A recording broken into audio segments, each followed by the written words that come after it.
দেখতে পাচ্ছেন যে আমরা এখনও শেষ ব্যাক করছি, চলমান রয়েছে অভিযান শেষে হয়তো অভিযানিক কমান্ডার যে ডিআইজি মহোদয় আছেন স্যার হয়তো ব্রিফ করবেন বিস্তারিত। এখন আপাতত আমরা কিছু আসামি অ্যারেস্ট করেছি এবং বেশ কিছু অস্ত্র অ্যামুনিশন পেয়েছি। তো আপাতত দৃষ্টিতে এটা বেশ ভালোই অ্যামাউন্ট হবে ইনশাল্লাহ।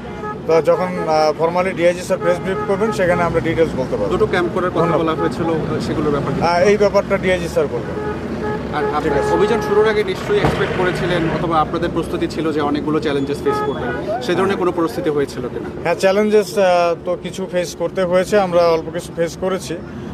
জনগণের বাধাটা যেটা এক্সপেক্ট করেছিলাম সেটা হয়তো ভলিউম অফ ফোর্স বেশি হওয়ার কারণে তারা ভয় পেয়ে বাধাটা দেয়নি। আমরা আলীনগর এলাকা পুরোটা ফাঁকাই পেয়েছি। ফাঁকা মানে হচ্ছে সবাই পালিয়ে গিয়েছে। তো এখন আবার আমাদের সিকিউরিটি ফোর্সের নজরদারি রাখতে হবে, টহল রাখতে হবে। আর এরপরে পরবর্তী বিষয়গুলো কি করবেন এটা অপারেশনাল কমান্ডার আমাদের ডিআইজি স্যার জানাবেন। এখন পর্যন্ত কতটুকু কনফিডেন্ট আপনারা যে উচ্ছেদ অভিযান তো শেষ হয়ে গিয়েছে প্রায় বলা চলে, এখন পর্যন্ত কতটুকু কনফিডেন্ট, এটা কতটুকু আয়ত্তে নিয়ে নিয়েছেন? এটা আসলে কনফিডেন্স লেভেল আয়ত্তে নেওয়া এইটার আসলে মেজারমেন্ট করা যাবে না, কারণ এই সিচুয়েশনগুলো ফ্ল্যাকচুয়েট করতে খুব বেশি সময় লাগে না। তো আমরা চেষ্টা করেছি, একটা উদ্যোগ নিয়েছি, যেখানে কেউ যেত না আমরা বিশেষ উদ্যোগ নিয়ে সেখানে গিয়েছি, আসামি অ্যারেস্ট করেছি, অস্ত্র উদ্ধার করেছি। তো ধীরে ধীরে এটা কন্ট্রোলে আসবে ইনশাল্লাহ।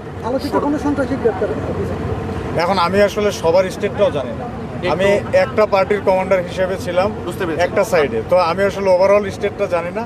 তো ওভারঅল হিসাবটা আমাদের ওভারঅল কমান্ডার দিতে পারবেন। এইটুকু একটু বলেন যে জানুয়ারি মাসে যে আপনাদের র্যাবের একটা কর্মকর্তা মারা গেল, সেই ঘটনার সাথে সংশ্লিষ্ট কাউকে গ্রেফতার করতে পেরেছেন কিনা?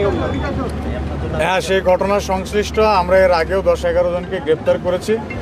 আর আজকের স্টেটটা আসলে আমি এখন সবার স্টেটটা আপনি দেখলেন, ভেতরে কোনো নেটওয়ার্ক নেই, তো খুব ঝামেলার মধ্যে ছিলাম, বেরিয়ে এসেছি। এখন আমি আসলে কে কী করেছে এই হিসাবগুলো আমি একটু স্যারের কাছে যাচ্ছি, সবার হিসাবটা আমারও নিতে হবে, আমি নিজেও জানি না।